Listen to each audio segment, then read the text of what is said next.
le conflit israélo-arabe, puis le conflit israélo-palestinien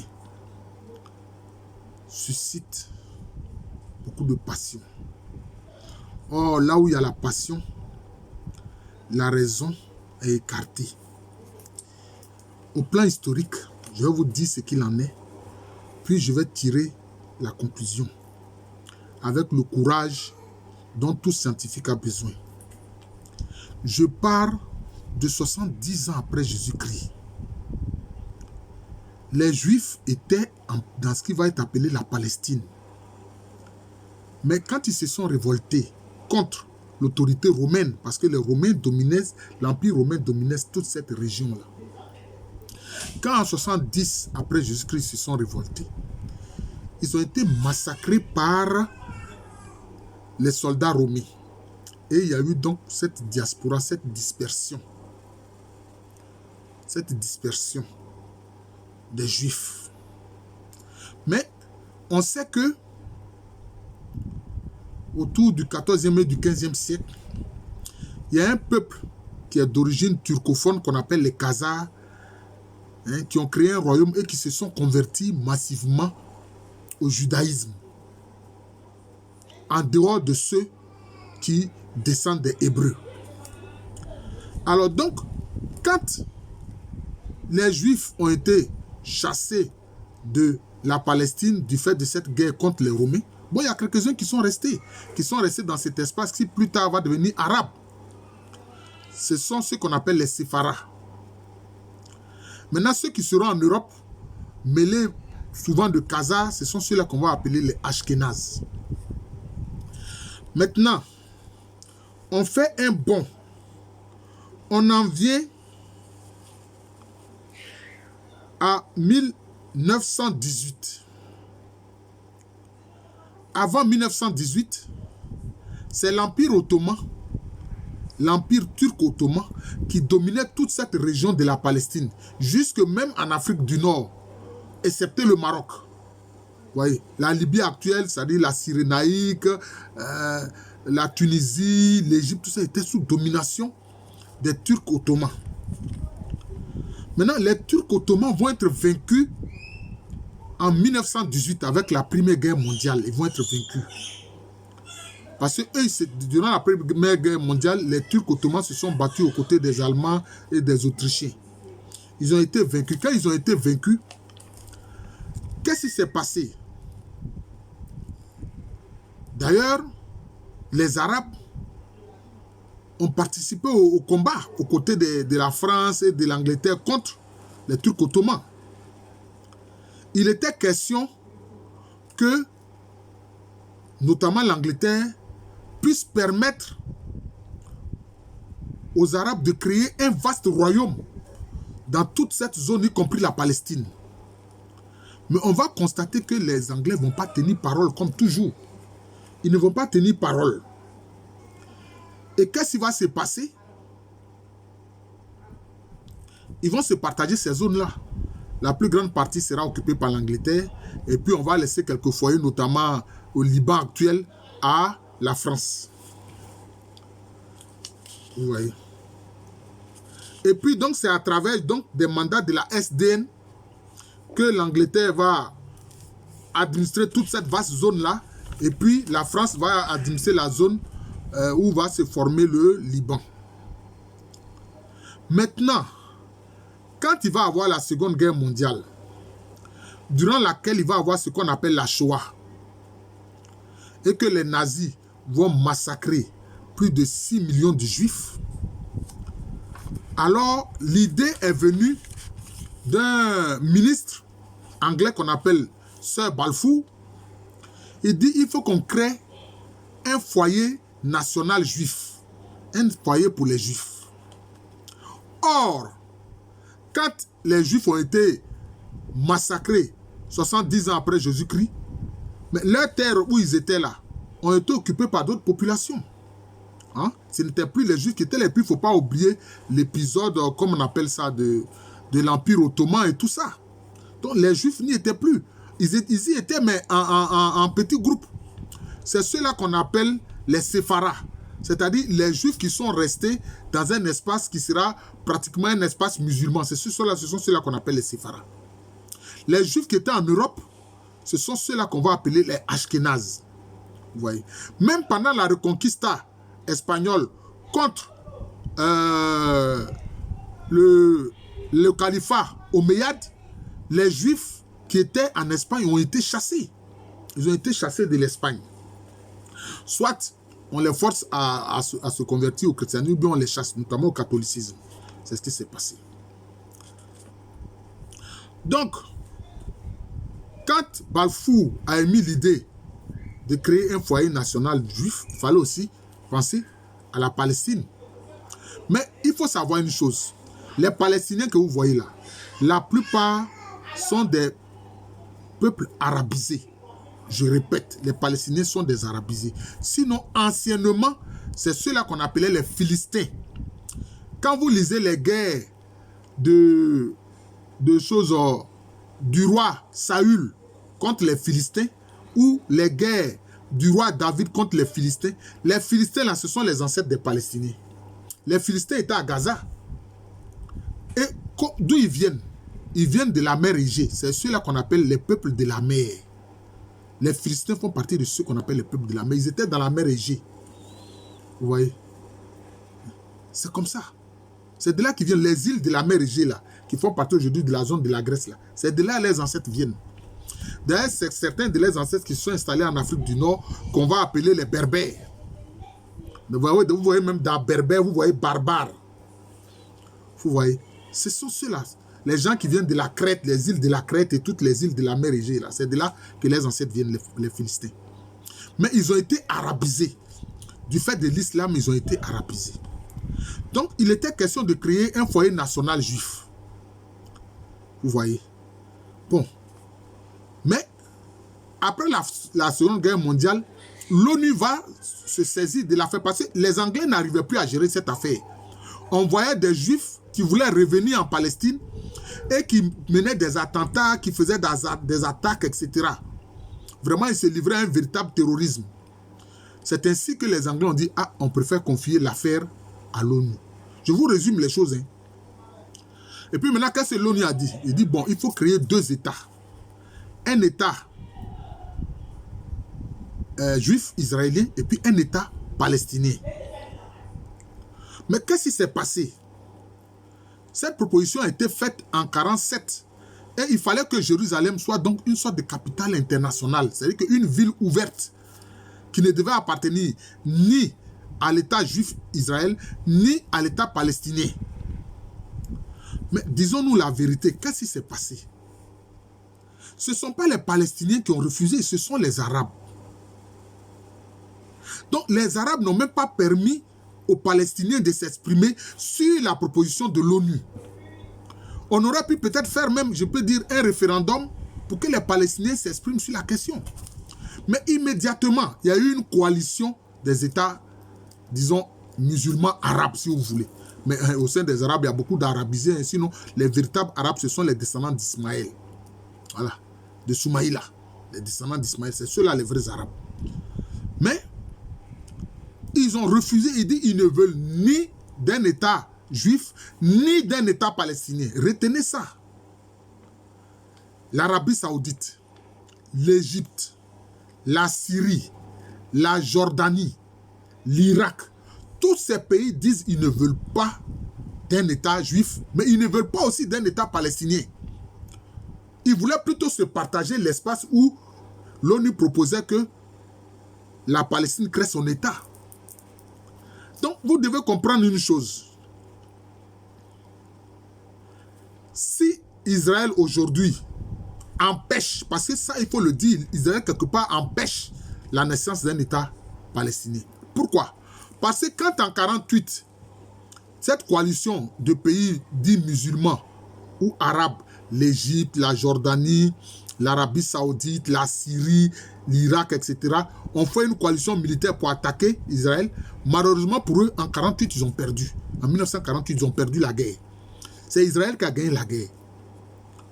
Donc, ils ne voulaient ni d'un État israélien, ni d'un État palestinien. Donc je vous dis, les Arabes, ils sont hostiles à la création d'un État palestinien.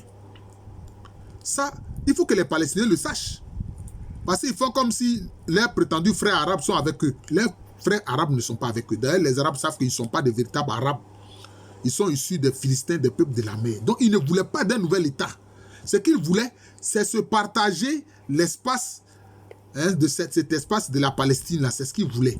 Ils voulaient se partager ça.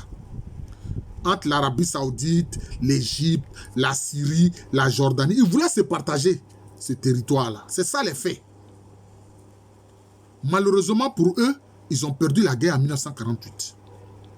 Et donc, quand ils ont perdu la guerre, maintenant, le problème va se compliquer. Parce que Israël va se donner maintenant des droits de guerre, c'est-à-dire des droits de victoire militaire. Vous voyez? Donc, les terres qui étaient prévues, qui devaient faire partie de l'État palestinien, les Israéliens les ont occupées. Donc, ça a tout compliqué. Les Israéliens les ont occupés comme droit de guerre. C'est pour ça que souvent, on voit dans les revendications arabes et palestiniennes dire qu'on veut un retour au partage fait par l'ONU en 1947. Et Israël répond, par droit de guerre, de victoire militaire, moi je ne veux pas revenir à ça. Et c'est comme ça, de combat en combat, on a vu l'OLP s'est créé, comment l'OLP a eu à détourner des avions, avec Yasser Arafat à sa tête, etc. Bon, et tout ça a compliqué la situation. Vous voyez? Et il y a eu la guerre de 6 jours, je crois dans les années 70, etc., où c'était l'Égypte maintenant avec Anwar el-Sadat qui avait attaqué massivement. Et là aussi, ils ont perdu la guerre. Et Israël a gagné, et même Israël avait occupé le Sinaï. Mais c'est quand l'Égypte a signé des accords particuliers avec Israël que le Sinaï a été rétrocédé à l'Égypte. Là encore, Israël aurait pu garder le Sinaï comme droit de victoire militaire. C'est là que le 4 mai 1994, il y a eu les accords d'Oslo. Il y a eu les accords d'Oslo qui ont créé quoi? Qui ont créé la haute autorité palestinienne. Ça a créé la haute autorité palestinienne. Vous voyez? Et c'est comme ça que jusqu'à aujourd'hui, Mahmoud Abbas dirige la haute autorité palestinienne. Dans quelle zone? Dans la zone de la Cisjordanie. Dans la zone de la Cisjordanie. Mais cette zone-là, en réalité, la Jordanie convoite ça. La Jordanie n'est pas pour qu'on y crée un État. Les États qui sont autour veulent se débarrasser et d'Israël et d'un État palestinien. Parce qu'il faut le savoir, en Jordanie, il y a une forte population palestinienne en Jordanie. D'ailleurs, quand Israël a gagné la guerre, elle s'est emparée du Golan. Le Golan, en fait, qui fait partie de quoi? De la Jordanie. Le Golan fait partie de la Jordanie. Hein? Et c'est au plateau de la Jordanie. Israël ne veut pas le rétrocéder parce que de là, on a une vue imprenable en face et qu'on peut tirer des canons facilement. Donc Israël s'est dit que si le Golan revient à, je ne sais pas si c'est à la Syrie ou à la Jordanie, mais en tout cas à l'un de ces pays-là, elle sera fragile, elle sera plus facilement attaquée militairement. Vous comprenez? Donc, voilà le problème. Donc, à la réalité, les Palestiniens doivent savoir que leur ennemi, ce n'est pas seulement Israël. Leur ennemi, c'est aussi tous les États arabes, musulmans qui sont autour, qui eux aussi ne veulent pas d'un État palestinien. Je vous le dis, c'est ce qui s'est passé en 47-48. Ils ont dit qu'ils ne veulent pas d'un État palestinien, ils ne veulent pas d'un État israélien. Voilà le problème. Bon, maintenant, ils font comme s'ils sont d'accord pour la création d'un État palestinien. Alors, j'ai dit, mais ils font semblant d'être d'accord pour la création d'un État palestinien. Mais tout ça dans l'objectif de se débarrasser en fait d'Israël. Vous comprenez? Mais la haute autorité palestinienne, notamment en Cisjordanie, ça ne suffit pas. Parce qu'il faut savoir que quand la guerre a été perdue en 1948 et que Israël a gagné, il y a eu une dispersion des Palestiniens. C'est ce qu'ils ont appelé la Nakba, c'est-à-dire la catastrophe. Leur peuple a été obligé de se retrouver dans plusieurs pays. C'est comme ça que certains se sont réfugiés au Liban, en Jordanie, en Syrie, etc. Leur peuple a été dispersé. C'est ce qu'ils ont appelé la Nakba, c'est-à-dire la catastrophe. Vous comprenez? C'est ce qui s'est passé pour le peuple palestinien. Parce qu'ils n'ont pas pu s'exprimer. Ce sont les États arabes autour qui se sont emparés de l'affaire comme s'ils sont des Palestiniens. Voilà. C'est ça les faits, frères. Donc, il faut comprendre une chose. Même quand on dit oui, on veut un État palestinien, en réalité, l'Égypte ne le veut pas. La Jordanie ne le veut pas. L'Arabie Saoudite ne le veut pas. L'Arabie Saoudite, même, elle a dit que l'Angleterre l'a trahi parce que l'Angleterre avait promis à la famille royale des Saouds qu'ils allaient diriger tout ce vaste ensemble-là, laissé par l'Empire ottoman qui a été vaincu. On allait leur permettre d'être roi sur toute cette zone-là arabo-musulmane. Et en fait, où il y a beaucoup d'arabisés. J'ai fait un enseignement sur la question arabe et arabisé. Vous pouvez regarder cette vidéo aussi, arabe et arabisé. Parce qu'il y a beaucoup de peuples en fait qui ont été arabisés, qui n'étaient pas arabes à l'origine. Vous comprenez? Donc c'est de ça qu'il s'agit. Dans cette situation-là, qui est devenue compliquée, moi je me dis, oh, soit c'est Yahvé, le Dieu des Juifs, soit c'est Allah, le Dieu des musulmans. Mais c'est Dieu qui peut régler cette affaire. Parce que c'est devenu trop compliqué pour les êtres humains. C'est devenu trop compliqué pour les êtres humains. Et maintenant, à un moment donné de l'histoire, que fait Israël? Israël proclame que Jérusalem est sa capitale éternelle. Voilà. Et on a vu le président Trump des États-Unis soutenir cela. Oui, Israël est la capitale éternelle. Alors que dans les textes, tels que dans le partage, tel que ça a été indiqué par les résolutions de l'ONU, Israël devait être une capitale, une sorte de capitale internationale ouverte, qui ne devait être ni la propriété de l'État d'Israël, ni la propriété de l'État palestinien. Voilà les faits. Et maintenant, si la haute autorité palestinienne, dirigée par Mahmoud Abbas, qui est en Cisjordanie, avec pour capitale Ramallah, et maintenant ceux qui sont ceux du Hamas, ceux du Hamas, ils veulent régler le problème par les moyens militaires. Puisqu'ils se disent que c'est par des moyens militaires que Israël a, par droit de conquête, occupé plusieurs parties des territoires qui devaient revenir à la Palestine. Donc, eux, ils se disent qu'ils vont chercher à régler le problème au plan militaire. Donc, voilà. C'est à ça qu'on assiste. C'est pour ça qu'il y a une semaine, ils ont mené cette attaque massive contre Israël. Bon, quelquefois, ils faisaient des attaques, mais ça n'avait pas cette ampleur-là. Sauf que cette fois-ci, ça a eu une grande ampleur. Leurs attaques sont devenues massives. Ils ont eu des armes perfectionnées. Même pour le mur de grillage que Israël a fait entre la bande de Gaza et le territoire israélien. Mais ils avaient des sortes de machines avec lesquelles ils pouvaient se lever de terre, traverser donc la clôture pour attaquer. Ils ont attaqué massivement Israël. Curieusement, ils ont profité d'un jour de Shabbat, donc un jour de repos des Israéliens pour les attaquer. Ça a été le cas même dans la guerre de 6 jours. Les samedis attaquent où les Juifs se reposent. Vous voyez? Donc c'est cela. Voilà. Donc ça a pris une grande ampleur. Voilà. C'est la première fois que vraiment les Israéliens perdent autant de gens comme ça. Hein? Et puis souvent aussi, parce que le problème aussi, c'est que dans cette affaire, il y a beaucoup de civils qui ont été tués. Et maintenant, que veut faire Israël? Je vous le dis et je le pense. Si Israël sent que son existence est menacée, elle va utiliser l'arme atomique. Je le répète, elle va utiliser l'arme atomique. Israël va utiliser l'arme atomique. Et présentement, ce qu'ils sont en train de faire à Gaza, c'est quoi? Ils font ce que les Américains, dans la stratégie militaire, ils appellent ça le carpet bombing. C'est-à-dire quoi? On fait un tapis de bombes. C'est-à-dire, on prend un territoire et puis on met des bombes sur tout l'espace. Aucun espace n'échappe aux bombes. C'est pour ça qu'on voit l'armée israélienne et le gouvernement israélien demander aux Palestiniens de quitter Gaza. Mais ils vont quitter Gaza, ils vont aller où? Ils vont aller où? Il y a l'océan derrière eux.